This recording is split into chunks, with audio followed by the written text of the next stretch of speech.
All right, welcome back. I'm Austin Westfall. Let's get the latest on the Middle East. Dr. Alon Burstein is standing by, as always, Alon. It's good to see you. There's a lot to get to, as always. We want to start off with something that I know you've been following closely this week. On Friday, Israel's defense minister said that he had instructed the military to, quote, seize more ground in Gaza and threatened to annex part of the territory unless Hamas released all hostages, living and dead, that are still held in the enclave. Alon, what do we make of the words seize and annex? How easy is it for Israel to do such in Gaza? Good to see you, Austin. Yeah, what we've seen really is an escalation, a gradual escalation in the rhetoric of Israel with regards to how it intends to punish Hamas for what it considers walking away from the negotiations. Hamas is saying it's still open to negotiations. We can talk a little bit about who's standing where on the negotiations. Originally, Israel said that it is going to start the military pressure and reignite the military campaign in order to bring Hamas back to the negotiating table.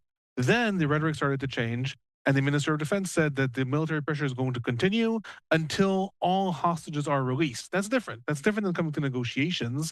That's saying until all the hostages are released. Then a later thing was said, this was said on Friday, Minister of Defense upped the ante again and added two things. First, he said, like you said, that territory is going to be taken over and annexed by Israel as a punishment for Hamas. As long as Hamas does not release hostages, the Palestinians are going to be seen to be losing territory. But importantly, in that statement, he also added a second thing, and he said, until all hostages are released and Hamas is destroyed.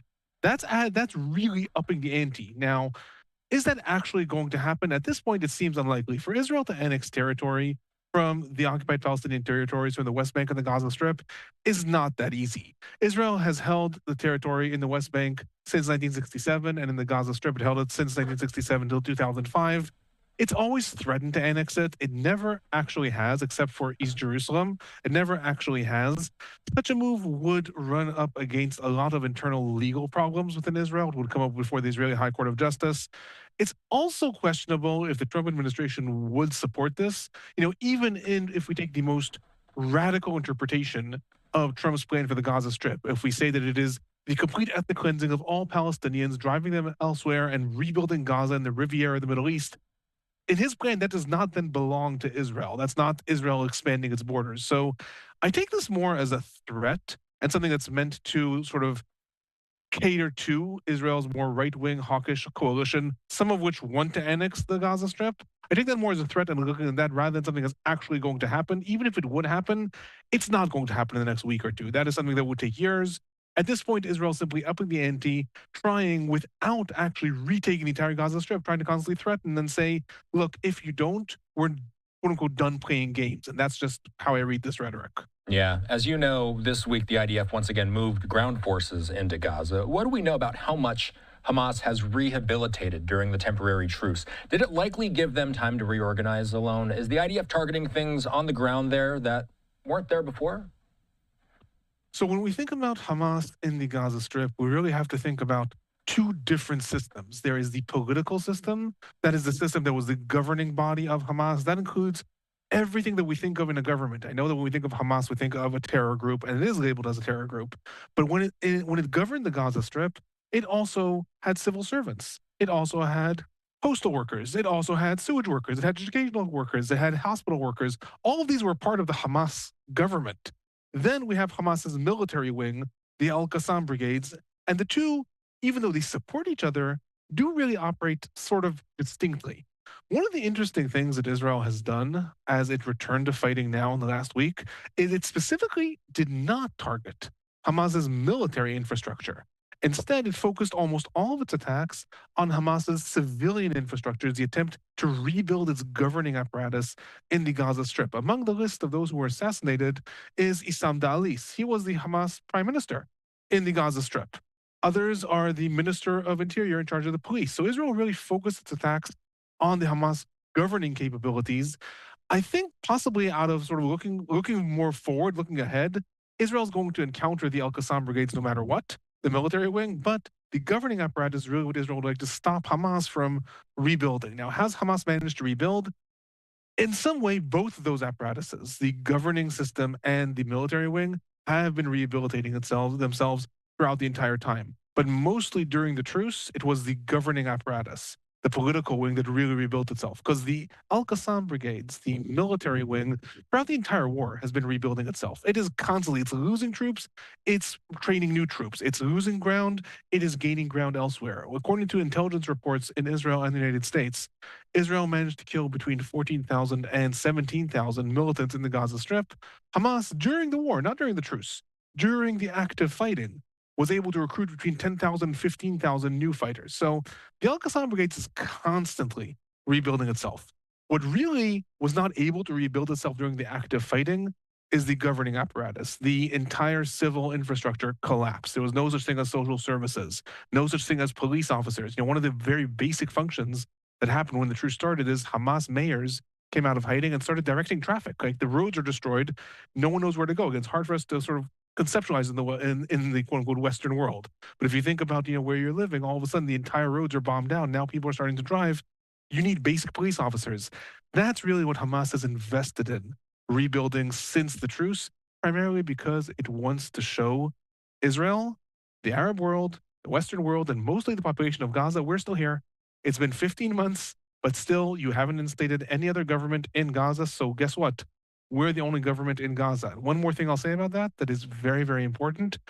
During the truce, over 25,000 aid trucks carrying food, water, gas, cooking oil, humanitarian aid, shelters entered into the Gaza Strip.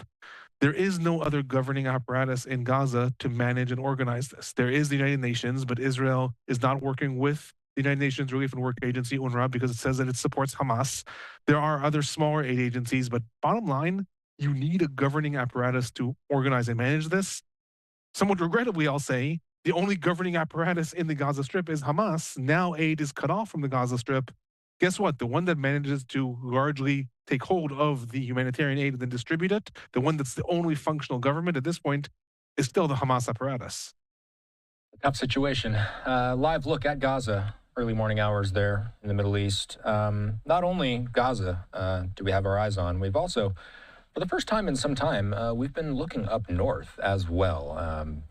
Israel struck Lebanon on Saturday, and I think we do have a tweet from the IDF saying such for our producers here.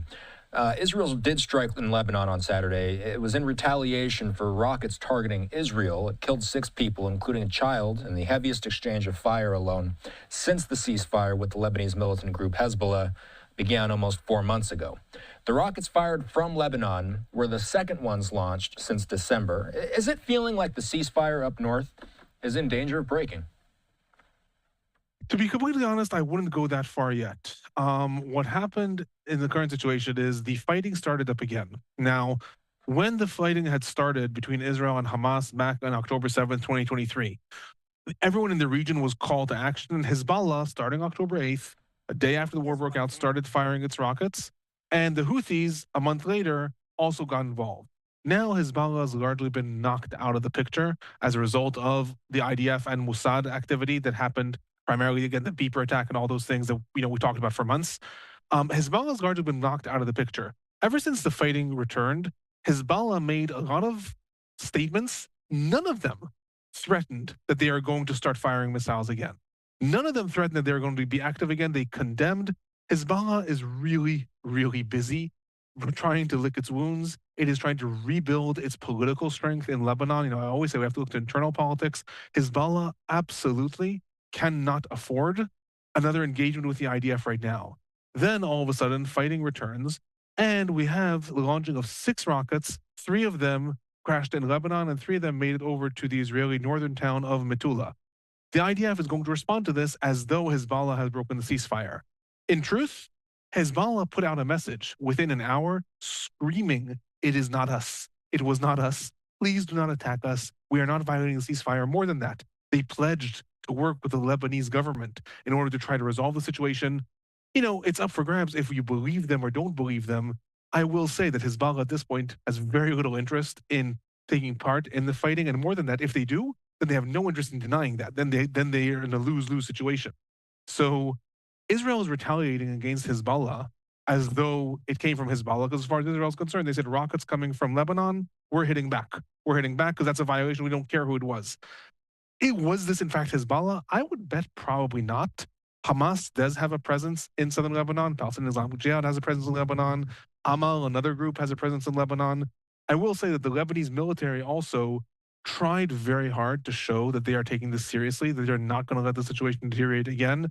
They quickly swung into action. They have claimed to have already found the 3 launchers from which these rockets were launched. And interestingly, those were found north of the Litani River. The reason that's important is because the entire deal between Israel and Lebanon says that the Lebanese army is going to purge southern Lebanon, south of the Litani River, of any hostile activity. So the Lebanese military is trying very hard to say, look, this happened in northern Lebanon where no one is violating the deal. Please, let's not get there.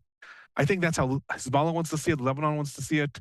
Remains to be seen if Israel is going to accept this and say, okay, another group fired the rockets, so we'll spiral it down or not. We're probably not seeing a full escalation there at this point, but obviously remains to be seen. If more rockets come, we may be in a different setting. Before we go, I'll pose a wide-ranging question to you. What are we watching for this week, whether it's on the Hamas front, whether it's on the Lebanon front, whether it's on the Houthi front, whether it's something else? What are you looking ahead to this week?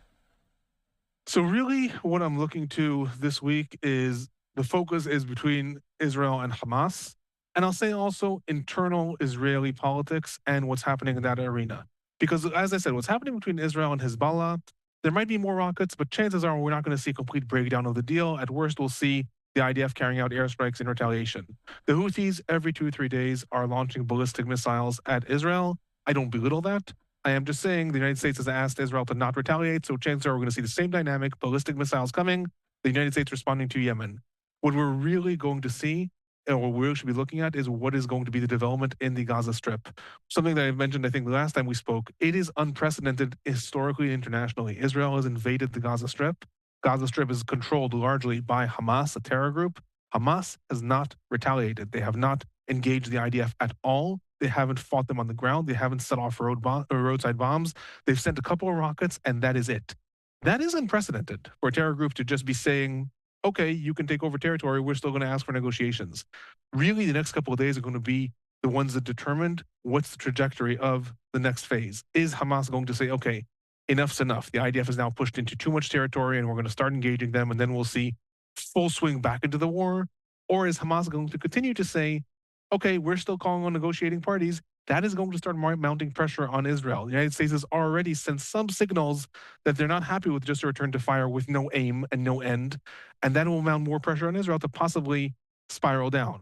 The last thing is, again, internal politics in Israel are really coming to a boil. Tens of thousands of people were protesting in the streets because of internal things that have to do with the dismissal of the head of the General Security Service and things like that. But we're starting to see some spillover already into people saying, and this war is futile, and we're not getting anywhere with the war. And if the political pressure mounts there, also going to be one of the big game changers. So I'm looking at Hamas in Gaza and internal politics in Israel. Alon uploads his own updates on his personal YouTube channel related to the Middle East. Alon, as always, good to see you. Have a good rest of your weekend. Thank you. Have a good night.